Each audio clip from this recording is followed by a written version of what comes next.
It wasn't like we knew the ropes going into Riven. The world was just so different. And we were kind of like we were stumbling around trying to find a style for this thing. Most of our stumbling around was still a little bit too much in the direction of Myst. It still had a kind of that romantic architecture. We were determined to do something better than what Myst was. We just wanted something that was more dynamic, more alive. Riven became much larger than what we could have imagined.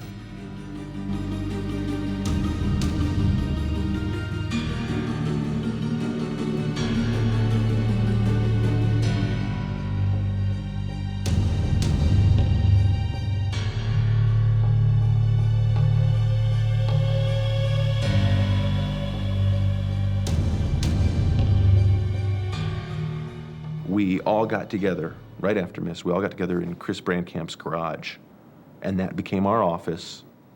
It's a nice garage. I think we had 12 people upstairs in this garage, just crammed into these little work areas. We moved into the strip mall from the garage, and that was like heaven. Here we had a real office. And we had brought on a number of people onto the Riven team, and then nobody else could come on because we were out of space.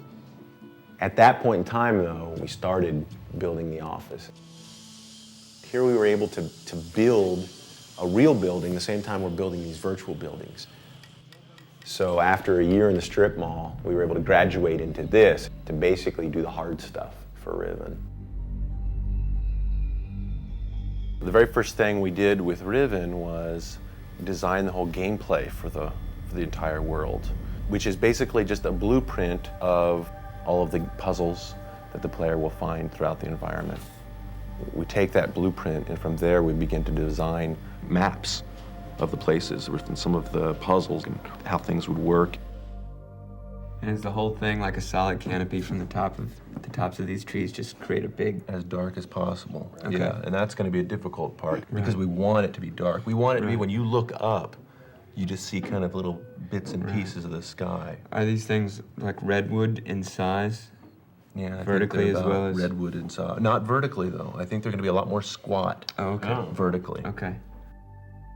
Richard Vanderwen is somebody we met under these weird circumstances.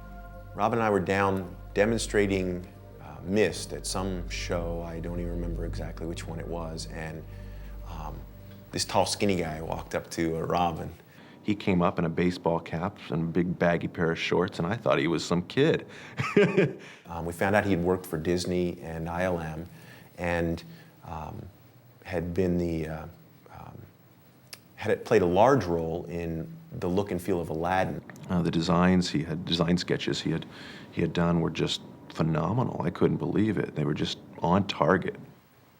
It was incredible. It had a level of depth that was the stuff that interested us.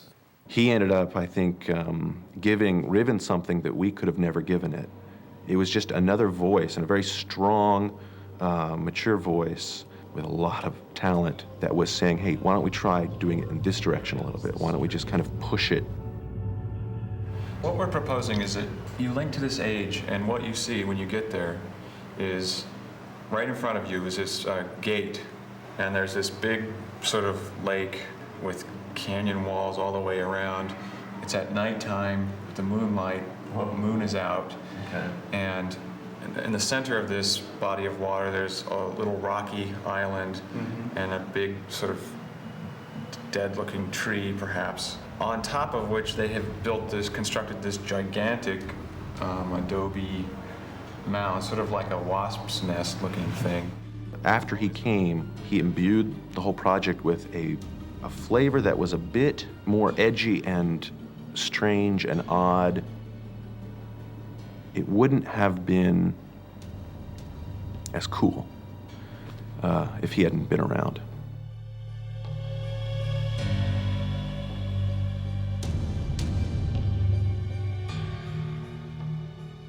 Riven became a place to us as we were designing it. Richard and Robin were picturing themselves there. It was part of what we were doing. Our attempt was to make elements in the Riven world look old and used and broken in. Because you see a lot of computer-generated art that looks plasticky or new or somehow strange. It doesn't look real. We're used to weathered things. That implies reality. The trip to Santa Fe came out of our need for textures. It's as simple as that. So we got pictures of wood and doors and sand and stucco. We wanted to take a lot of pictures of, a lot of nice adobes and woods down there. Very old, kind of weathered wood doors and things like that. So we could map them onto our geometry. The huts, the village huts, those are all Santa Fe textures. Even the village doors, all from Santa Fe.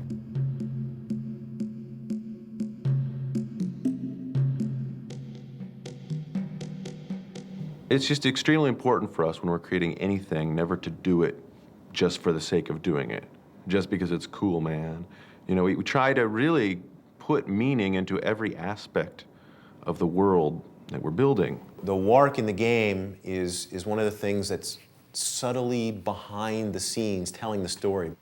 In our backstory of this age, the indigenous people here looked at the wark as the most powerful thing they knew. Like Eskimos and the whale, it was just kind of a great respect for that animal.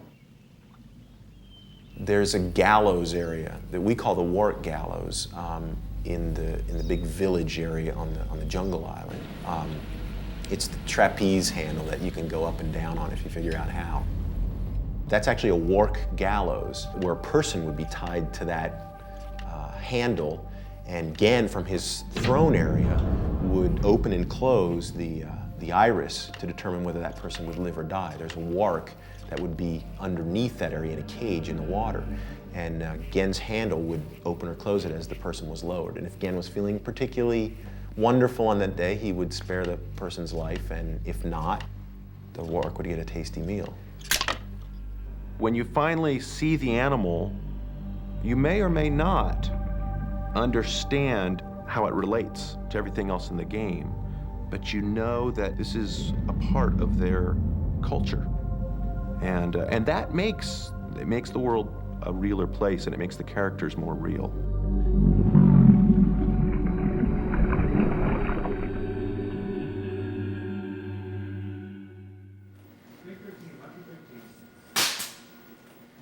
How's it going so far? Today, when we get done, we'll be done with yesterday's schedule. Does that tell you anything? No one here had any experience with dealing with actors or casting or costumes or blue screen. The live action was something that was new for us, for Riven. I don't think we realized how tough it would be. One of the big challenges we were looking forward to was merging a CG object with a live action person. In fact, in one of the scenes, we actually have a scribe run through, jump in a maglev, throw the switch, and turn the thing around while you're watching him. The hoops you have to jump through when you're doing that to make that come alive is incredible. Okay, we still have speed, we're still rolling. Ready? 1, 2, 3, go. The rotation thing seemed like that was going to be easy. We didn't actually know exactly how we were going to rotate the guy on the set. We had to build this huge contraption that rotated at just the same radius that the maglev would rotate, and the lights had to match so that the lighting on the scribe had to match what you would expect. Action, go. 1001, 1002, 1003, 1004, 1005. Cut.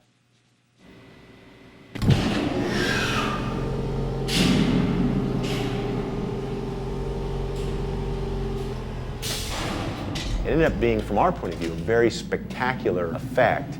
Hopefully, from the player's point of view, it just looked real. That was what we were shooting for.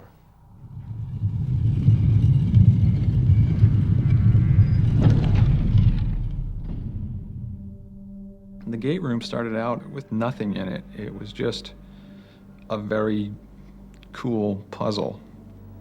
Richard and I sat together and we came up with ideas to make this room kind of a place of Gen's that would represent so much about him.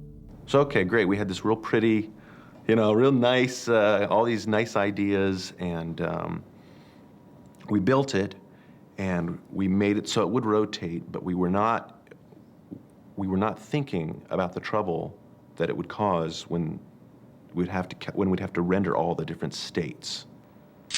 There's this one shot. You're standing in the middle of the gate room. You're looking out the door toward a fire marble dome in the distance. There's two doors separating you right in front of that fire marble dome.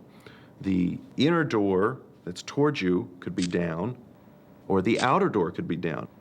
So there's two states right there. The fire marble dome could also, instead of spinning, it could be opened into the gold position. So there's two more states. This is all just from one camera angle. The room could be rotated into 5 different directions from that one camera angle as well. It was a nightmare. It was just a nightmare. Because we kept thinking we had all the states done. We kept thinking everything was done for the gate room. We'd send all this stuff upstairs, and you know, they would put it together, and it's like, well, no, we're missing these 28 shots, or, you know, just endless amounts. It turned into hell.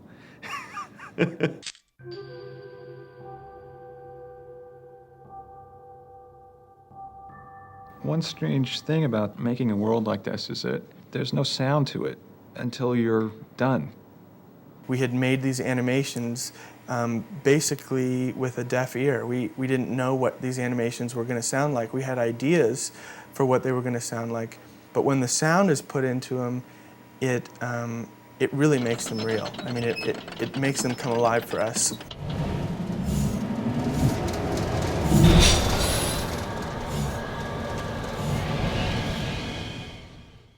The basic thing that we're doing with these, well, with Riven,